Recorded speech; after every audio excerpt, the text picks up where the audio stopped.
This is the story of Canada. The year 1967 marks the 100th anniversary of the Confederation of Canada.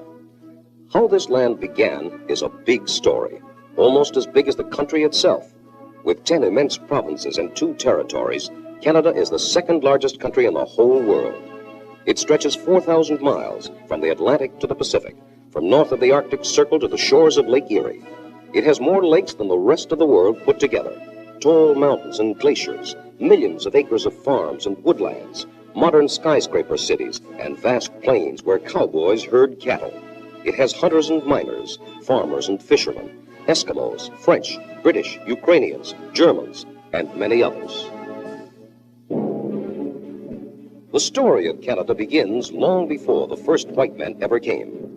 The first inhabitants were the Eskimos and Indians who roamed the vast territories from time unknown. There were many different tribes of Indians living in the Canadian wilderness. The fishing tribes of the Pacific Northwest, the nomads on the plains, the Hurons near Lake Huron, and the famous 5 nations of the Iroquois. In addition to being warriors, these Indians were hunters, fishermen, traders, and farmers. They were growing corn and beans, pumpkins, and tobacco long before the arrival of white men. The Iroquois Indians were on their way to creating an empire that extended from the Great Lakes to the Atlantic when the first Europeans arrived. The legends say that Leif Erikson, the Viking, sailed from Greenland in the year 1000 AD and discovered Vinland. No one today knows exactly where Vinland was. It may have been Prince Edward Island, Cape Breton, or even Cape Cod. But it does seem likely that these Norsemen did reach our continent some 500 years before Columbus came looking for the Indies. The voyages of Columbus made it possible for another man from Genoa, John Cabot, to interest King Henry VII of England in searching for a northwest passage to the Orient. Cabot made his first voyage to the coast of Newfoundland in 1497. He reported, "A fair land with acres of timber and bucketfuls of codfish ready for the taking." Then in 1524, a Florentine, Giovanni de Verrazzano, was sent by France to explore the coastline of the newly discovered continent. Verrazzano traveled up the Atlantic line from Florida to Newfoundland, stopping to search out many bays and rivers. Although they couldn't find the Indies, these early explorers spread the word of the plentiful fishing grounds off the Grand Banks of Newfoundland. Then bold fishing fleets from France, England, Spain, and Portugal began crossing the Atlantic regularly to reap the harvest of codfish there. Among them was Jacques Cartier, an experienced navigator from the port of Saint-Malo. It was Cartier whose 3 voyages to Canada really built the foundations of New France. His first voyage in 1534 brought him between Newfoundland and Labrador, down the vast Gulf of the St. Lawrence and around the Gaspé Peninsula. Wherever they dropped anchor, the Indians swarmed out in their canoes to see these strange men in red caps and shirts. Coming on shore, the sailors exchanged gifts of food and clothing with the Indians. Then Cartier and his men built a giant cross of wood 30 feet high. They set it up on the shore and placed on it a shield carrying the fleur-de-lis of France. Mes amis, here on the shores of this country, in the soil of this new land, we will raise this cross as a symbol to claim this land for our country and our king.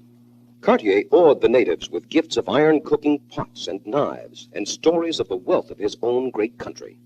The Frenchmen, in turn, received many beaver and deer skins. The fur trade in America had begun. Cartier's discoveries and trophies caused much excitement on his return to France. In his later voyages, he sailed down the St. Lawrence River, the first to set eyes on the great cliffs of Quebec. He met the Huron and the Iroquois people and their great chief, Donnacona. Through his interpreters, Cartier asked them their name for the country, and he was told Kanata, the Iroquois word for village.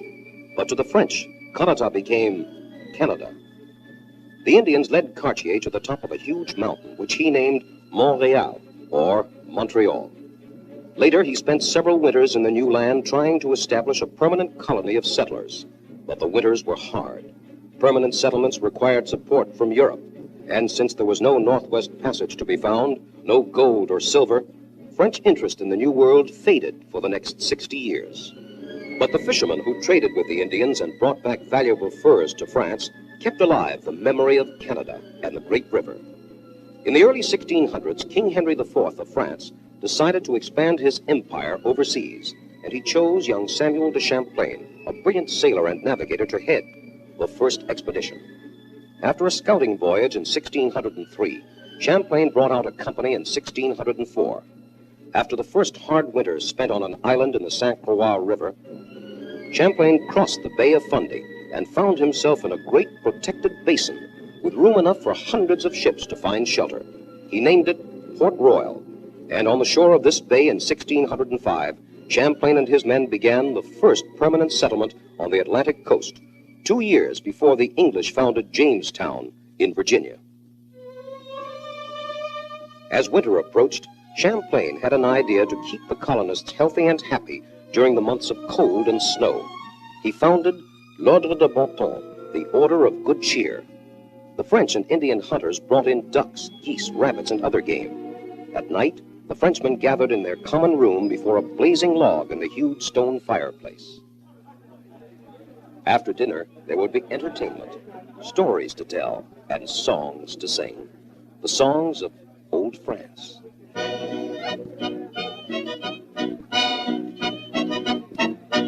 À la claire fontaine m'en allant promener, j'ai trouvé d'aussi belle que je m'y suis baigné. Lui, a longtemps que je t'aime, jamais je ne t'oublierai.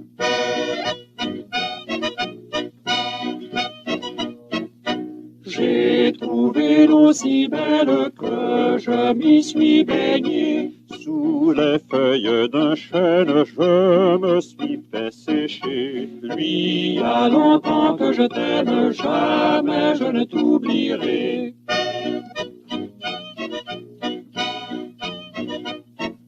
Sous les feuilles d'un chêne, je me suis fait sécher. Sur la plus haute branche, le rossignol chantait. Lui, a longtemps que je t'aime, jamais je ne t'oublierai.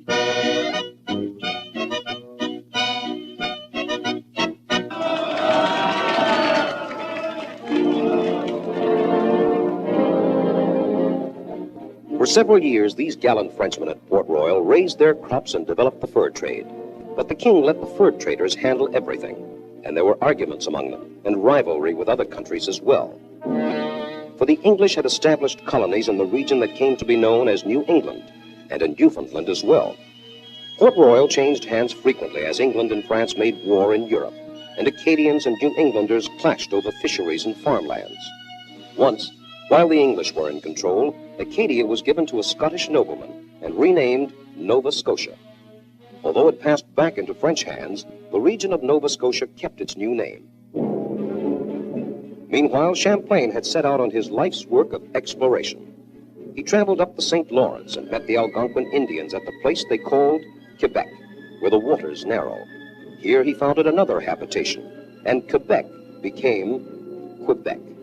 For the next 25 years, Champlain traveled the woods and waterways with the Indians up the Richelieu River into the huge lake which was named after him, Lake Champlain. He was convinced that a great empire for France lay in the interior of Canada, although by making allies of the Huron and Algonquin Indians, Champlain drew the anger of their enemies to the south, the Iroquois. Other French explorers throughout the 17th century carried the flag further into the interior. Many of them were brave missionaries, like Father Marquette, who with the trader Joliet explored the Mississippi River. Later, the French cavalier La Salle followed the Mississippi all the way to its mouth. In addition to the missionary fathers, permission was finally granted for a few devoted Ursuline nuns to establish a convent and a hospital in Quebec. The sisters were friendly and affectionate teachers who taught the Indian girls the arts of embroidery and weaving. The Jesuit fathers also realized the importance of reaching the primitive people. As early as 1637, they had begun a seminary for Huron boys. Those who went out to work among the Indians were given a list of special instructions to follow. You should love the Indians like brothers among whom you are to spend the rest of your life. take a flint and steel to light their pipes, and kindle their fire at night. Wear no stockings or shoes while in their canoes. Buy fish from the tribes you pass, and for this purpose, take with you some awls, beads, knives, and fish hooks. Bear their faults in silence, and always appear cheerful. Finally, the Indians helped build bark houses for the missionaries.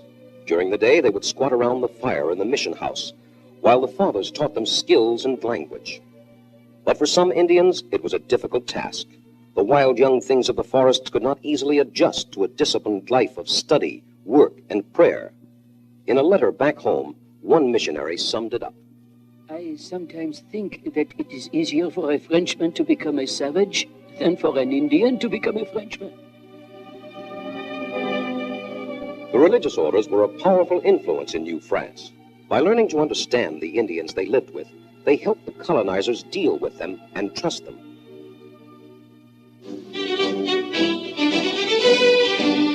There were many adventurous men who found colonial life too restricting. They left their farms to seek their fortunes as coureurs de bois, runners of the woods. They could shoot their canoes through the rapids with the best of the Indians, travel on snowshoes, and make camp in the deep snow of winter forests.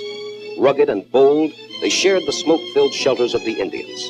Half savage themselves, they even dressed like Indians, sometimes with paint and feathers. Every spring, the coureurs de bois came down the St. Lawrence to Quebec and Montreal, their canoes laden with beaver, marten, mink, and other valuable furs. Before summer was over, the canoes would disappear again up the shining river, loaded with trade goods and supplies of smoked eels and dried corn. The rough men would rouse the echoes of the hills with their rollicking songs as their canoe paddles flashed in the water. En roulant ma boule, en roulant ma boule, en roulant ma boule, en roulant ma boule. Derrière chez nous y a un étang, en roulant ma boule. Derrière chez nous y a un étang, en roulant ma boule. Trois beaux canards s'en vont payant, roulant ma boule, en roulant ma boule, en roulant ma boule. Trois beaux canards s'en vont baignant, en roulant ma boule. Trois beaux canards s'en vont baignant, en roulant ma boule. Le fils du roi s'en va chassant, roulant ma boule, en roulant ma boule, en roulant ma boule. Le fils du roi s'en va chassant, en roulant ma boule. Le fils du roi s'en va chassant, en roulant ma boule. Avec son grand fusil d'argent, roulant ma boule, en roulant ma boule, en roulant ma boule.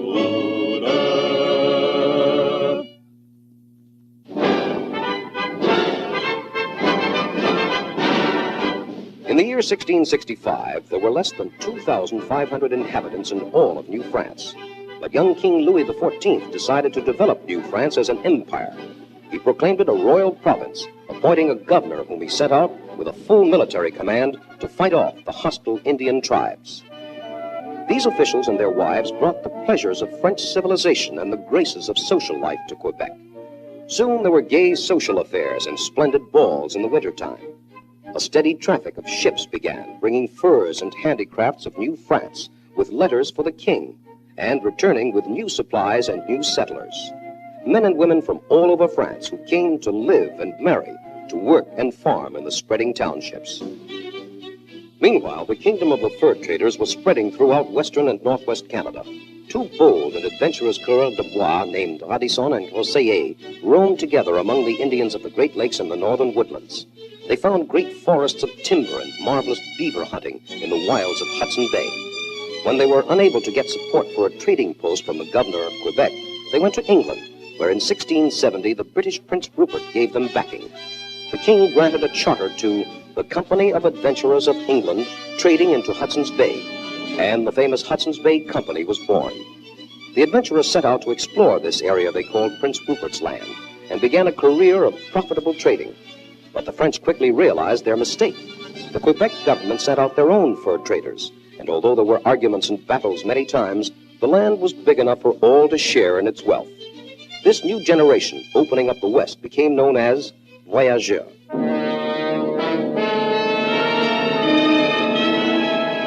In the late 1600s, the battle for control of the fur trade and the growing new colonies was centered between the French and the friendly Indian tribes on one side and the hostile Iroquois, allied with the British colonists in New England. Many unfortunate border skirmishes were fought, and in the summer of 1690, the New Englanders took action. A powerful fleet set sail from Massachusetts to conquer Quebec. As their sails appeared down the river, the governor of New France, Count de Frontenac, prepared to defend the small fortifications of the city. Although the Canadians had a natural fortress of solid rock cliffs to protect them, they were short of troops. As they counted 34 ships in the flotilla, they realized that they were outnumbered. A young English officer was sent ashore with a message to surrender. Count Frontenac, in the name of His Royal Majesty, the King of England, we demand your surrender. Sir, I will answer your general only by the mouths of my cannon, that he may know that a man like me is not to be summoned in this fashion. Let him do his best, and I will do mine. The messenger returned, and the battle began.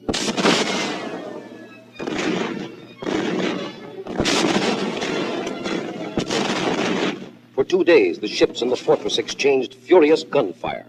Although the French did little damage to the ships, there was no sign of invasion.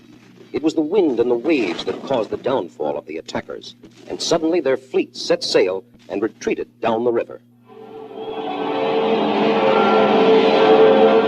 Cheers and church bells rang out as the astonished townspeople gave thanks for their deliverance. Quebec and Montreal were saved, and during the next few years there was peace in New France.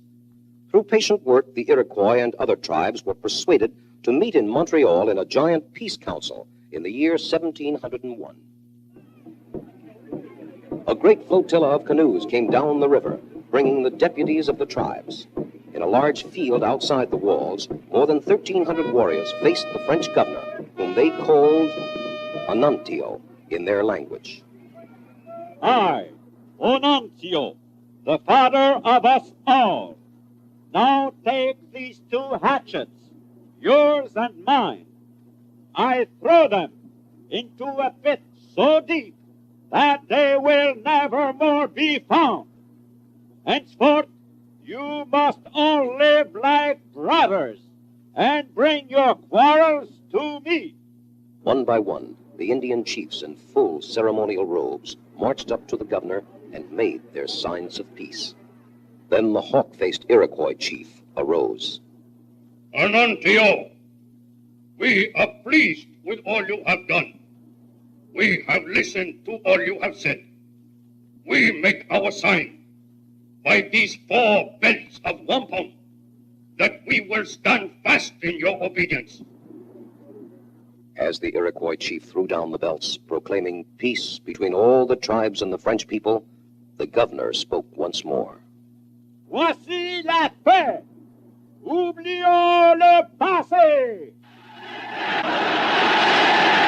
Now we have peace.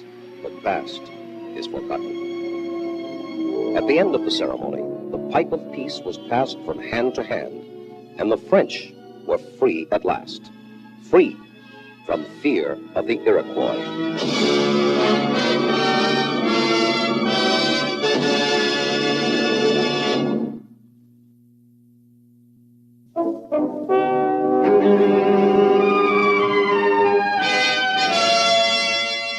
Although peace had been reached with the Indians, the French were still fighting a border war with English colonists, while in Europe the mother countries continued their own war.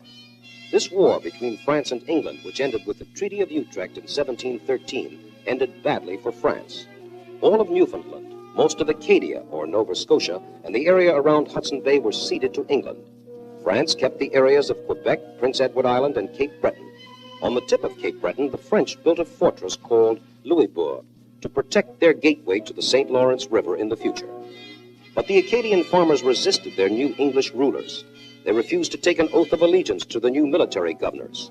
And although the French government offered to settle them on Cape Breton, they refused to leave their homes and migrate. After years of trouble in 1755, the Acadians were ordered exiled by the British governor of Nova Scotia. Although the French possessions in North America now stretched 4,000 miles, from the St. Lawrence and the Great Lakes down to the Mississippi, it was a long, thin line of settlements and forts, difficult to defend. A new king, Louis XV, had allowed France to become weakened, while England was building an empire through sea power.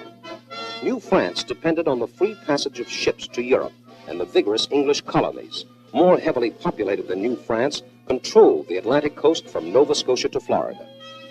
Then in 1756, England and France became involved in the 7 Years' War in Europe, and both countries began the final contest for the possession of North America.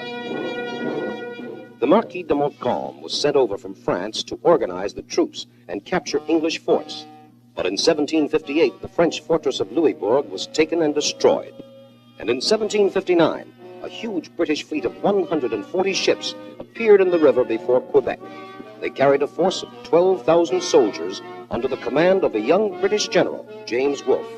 Their objective, to lay siege to the city of Quebec. For 12 weeks, the British bombarded the almost impregnable fortress of Quebec, but French guns and troops covered every possible approach for an invasion up the rocky cliffs. As the summer passed, both generals knew that success or failure must come soon. If Montcalm could hold out until the autumn storms and ice began to form in the river, Quebec would be safe. Then a deserter from the French camp revealed the existence of a secret narrow path by which the army might be led up to the plains of Abraham, and Wolfe went ahead with a desperate chance to capture the citadel. In the dark of night, on September 12th, a fleet of barges with 5,000 British soldiers crossed the river and silently made their way up the path to the heights. Soon after dawn, the scarlet-coated British regulars and Scotch Highlanders in their kilts were forming solid ranks on the plains of Abraham. Montcalm, shocked and startled by the news, hurriedly marshaled his forces.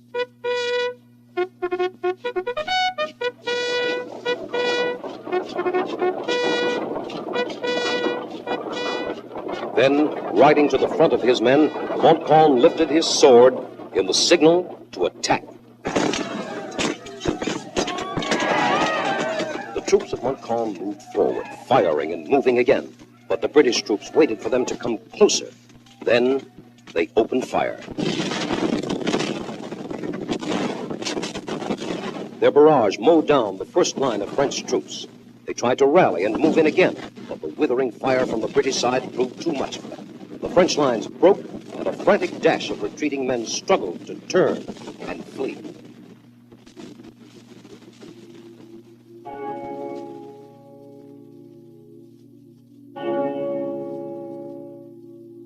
In 15 minutes, the battle was over, and Quebec was lost.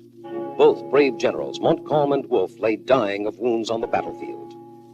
Many tributes have been written about that historic day, like this ballad about General Wolfe.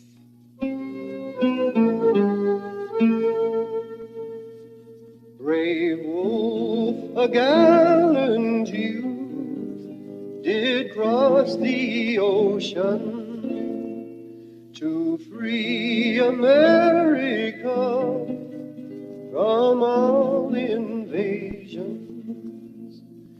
He landed at Quebec with all his party. That city to attack, being brave and hardy. The destiny of a continent was decided in that brief battle of 1759. During the next year, the last French posts on the St. Lawrence surrendered to the British Army, and in the Treaty of Paris, England won all of Canada, including the French claims east of the Mississippi. In the West, the Voyageurs and the Hudson's Bay Company were followed by other English and Scotch traders. In 1783, several different groups joined to form the Northwest Company. The Nor'westers ranged the Great Lakes, built forts and trading posts over the prairies and valleys of Saskatchewan, up the Ottawa River and Lake Huron, past the rapids of Sault Ste. Marie, and into the vast Lake Superior. These traders became lords of the lakes and forests as their fur empire grew, and they led the way for others in exploration and discovery. One of the most famous of these men was Alexander MacKenzie, a Scotsman whose dream was to explore the routes to the Arctic and find the great ocean in the west. With Indian guides, he led a party of men up the river of the north that now bears his name, the Mackenzie. Driving on through 5 years of struggle against almost impossible hardships, they traveled across the plains and over the Rocky Mountains until finally, one day, they saw in the distance the silver shine of the Arctic Sea. On a desolate, rock-strewn coast, Mackenzie took a reckoning of his position and kneeled down to inscribe his victory on one of the large boulders. Alexander Mackenzie from Canada by land, the 22nd of July, the year 1793, latitude 52 degrees, 20 minutes, 48 seconds north.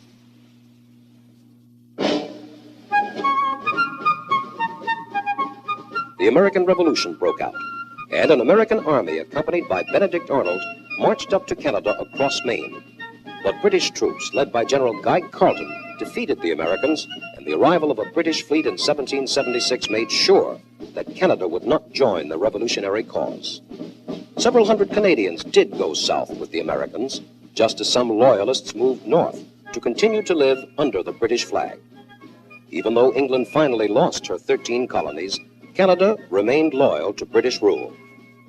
Many Revolutionary War songs found their way up to Canada and became part of the heritage of both countries, like this one.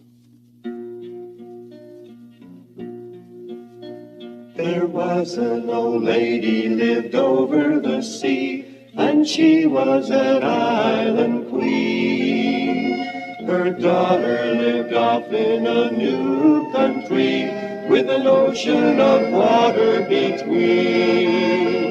The old lady's pockets were full of gold, but never contented was she. So she called on her daughter to pay her a tax of 3 pence a pound on her tea. Ah, 3 pence a pound on her tea.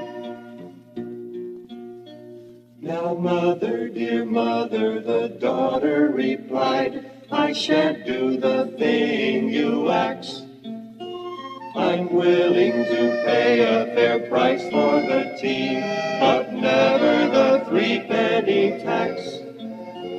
You shall, quoth the mother, and redden with rage, for you're my own daughter, you see.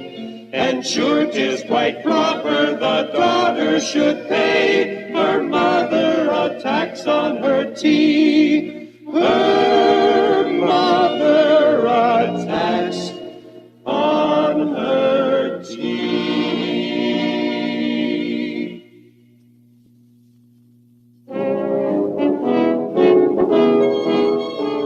During the early 1800s, Great Britain and the new United States were again engaged in bitter conflict.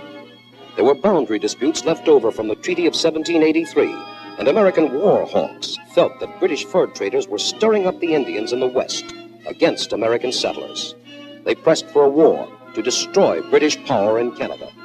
Although the American government tried to solve the difficulties by negotiation, the attempt failed, and in June of 1812, President Madison declared war on England. The War of 1812 was one that many people on both sides of the Canadian-American border did not want.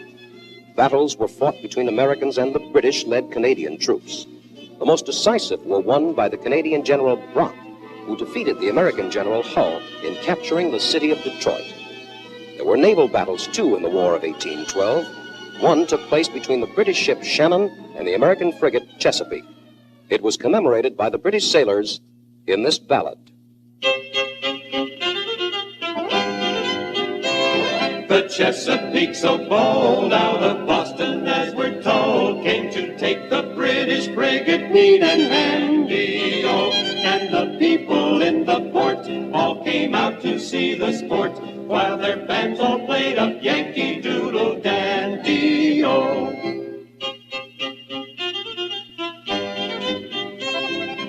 British frigates named that for the purpose came to cool the Yankees' courage, neat and handy. Oh, once the Shannon captain broke, all his crew had hearts of oak, and in fighting were allowed to be the dandy. Oh.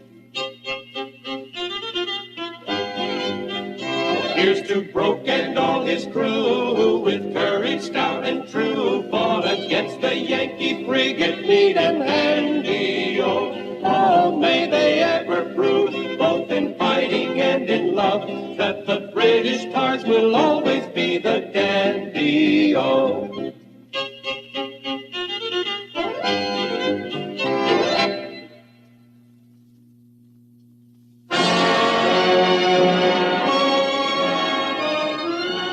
With the Treaty of Ghent in 1814, the unnecessary war came to an end.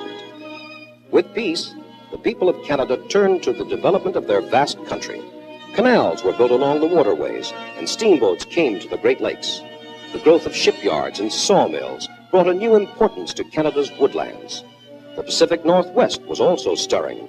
Many ships came to hunt the fur seal and sea otters. Russia was fishing and exploring in Alaska, and England had claim to the coast north of the Columbia River. In the vast western wilderness, as more and more settlers moved in, two great fur companies ended their long rivalry as the Hudson's Bay Company and the Nor'westers merged into one organization. This new giant Hudson's Bay Company became a powerful force for trade and industry in the West. While the empires were being built in the West, the struggle of advancing social and political life was being fought in the eastern provinces. In 1837, open rebellion broke out between British troops and rebels known as Patriotes. They attempted to occupy Toronto, but the troops finally overcame the rebels. A general amnesty was granted to the rebels, but more important, the Canadians were granted parliamentary rule with control over domestic policies. In 1854, a reciprocity treaty was signed with the United States to improve trade and fishing rights and allow the use of the waterways of the St. Lawrence, the canals, lakes, and rivers. Now Canada was moving toward great change. In 1864, a conference was called in Quebec with representatives from all the provinces. After many months, the Act of Confederation was approved by the British Parliament, and the four provinces of Ontario, Quebec, Nova Scotia, and New Brunswick became the new Dominion of Canada on July 1st, 1867. The capital of the new Dominion was the city of Ottawa, and to extend that Dominion from sea to sea was the compelling urge that stirred Canadians westward once again. In 1869, the Hudson's Bay Company gave up its 200-year rule of Rupert's Land and the Northwest Territories by allowing the new Dominion government to purchase the area for $1.5 million. In 1870, this area became the 5th province, Manitoba. Treaties with grants of land were made with the Western Indians, and in 1871, British Columbia became the 6th province. 2 years later, the famous Northwest Mounted Police Force was formed. Only 300 strong at first, the Mounties in scarlet coats and blue trousers quickly became a symbol of honesty, justice, and safety. In the 1880s, the first great rush of settlers poured out into the western prairies. In 1 year alone, 60,000 people came to Manitoba and staked out claims to 3 million acres of land. Like the western pioneers in America, these settlers also led a hard life. A song that began in the States and spread to Canada tells something of what it was like.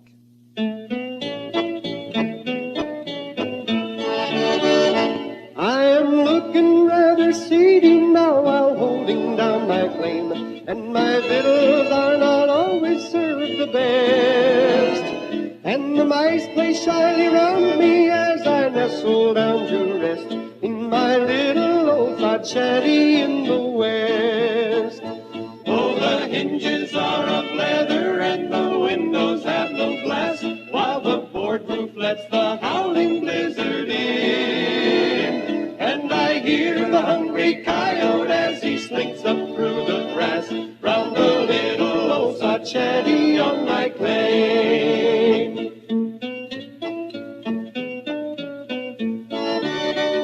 Still I wish that some kind-hearted girl would pity on me, take, and relieve me from the mess that I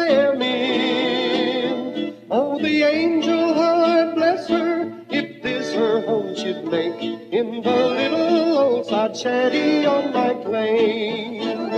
Oh, the hinges are of leather and the windows have no glass, while the board roof lets the howling blizzard in. And I hear the hungry coyote as he slinks up through the grass, round the little old sod shanty on my claim. Round the little old sod shanty on my claim.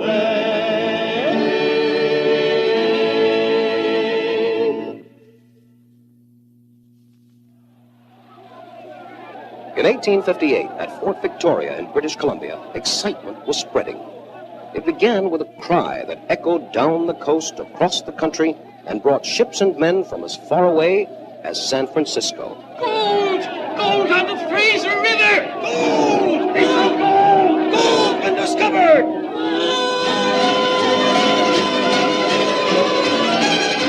A gold-hungry mob descended on Fort Victoria and scrambled up the banks of the Fraser River. The wild times of the 49ers' rush to California were repeated in the Canadian Northwest.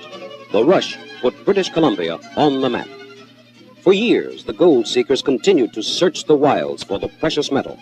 And then, in 1886, more gold was found on a branch of the Yukon River called the Klondike. The famous Klondike gold rush was long remembered in legends and songs.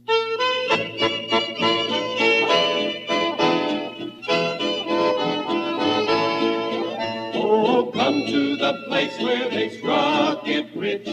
Come where the treasure lies hid, where your hat full of money's a 5-pound note, and the clod on your heel is a quid. Klondike, Klondike, label your luggage for Klondike, for there ain't no luck in the town today. There ain't no work, they're moving away. Pack up your traps and be on your way. Off on the way to the Klondike.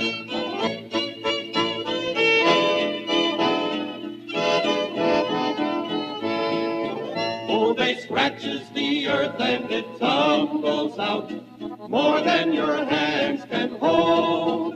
For the hills above and the plains below are cracking and busting with gold.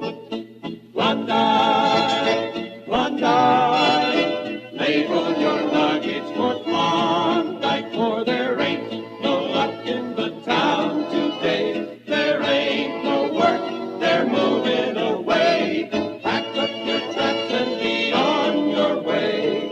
Off on the way to the Klondike.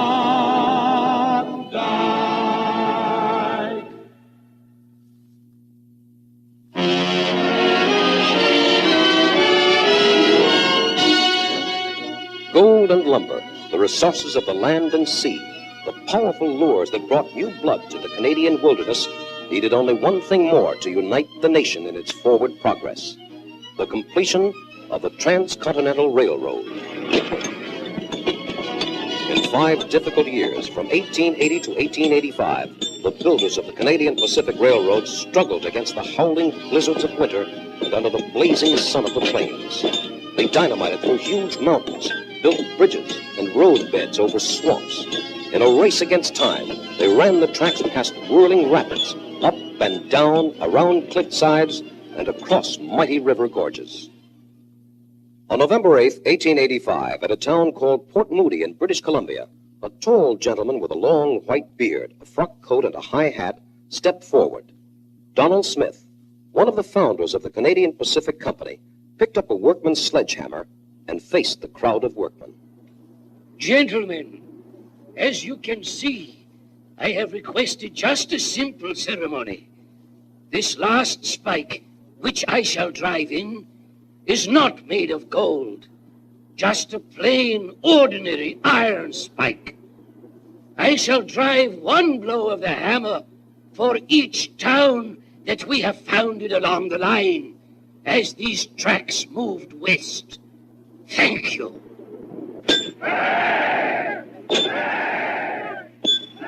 The crew cheered the dignified old gentleman on each time he swung the hammer down. And as the final spike went in, he rested his hammer, and the crew joined in a mighty cheer.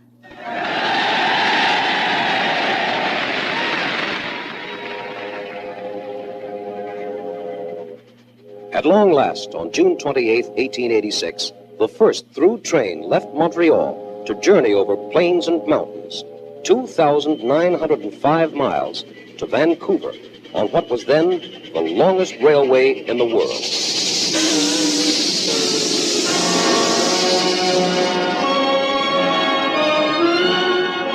The mythical Northwest Passage had now come about in a different way, as the cargoes from Japan and China traveled across the continent by rail to Montreal, the United States, and by ship to Europe. The Canadian Pacific was built across almost empty country, but towns and cities grew along its route. Farmers and cattle ranchers, prospectors and miners, businessmen and teachers from all over Canada and the United States as well spread out and filled up the land. Throughout Europe, people heard that there were opportunities in the new land, and a great stream of immigration began and grew. They were called New Canadians. There were Ukrainians, Swiss, Germans, and Scandinavians, Yugoslavs, Romanians, Czechs. The list is endless. And today their homes are everywhere in Canada. They stayed to raise families and prosper, to join in the building of new careers and industries that thrived in the new land. The wheat fields of Manitoba, oil in the Northwest, the giant shipping trade that passes through the St. Lawrence Seaway and the locks of the Sault Ste. Marie. They are all part of Canada's story, even into the 20th century. The bush pilots who opened up the frozen north, the engineers who built the Alcan Highway, the modern cities with tall skyscrapers, they are all as much a part of Canada as are the two traditions of English and French heritage. Today, the old and the new live side by side in the ever-changing story of the land called Canada.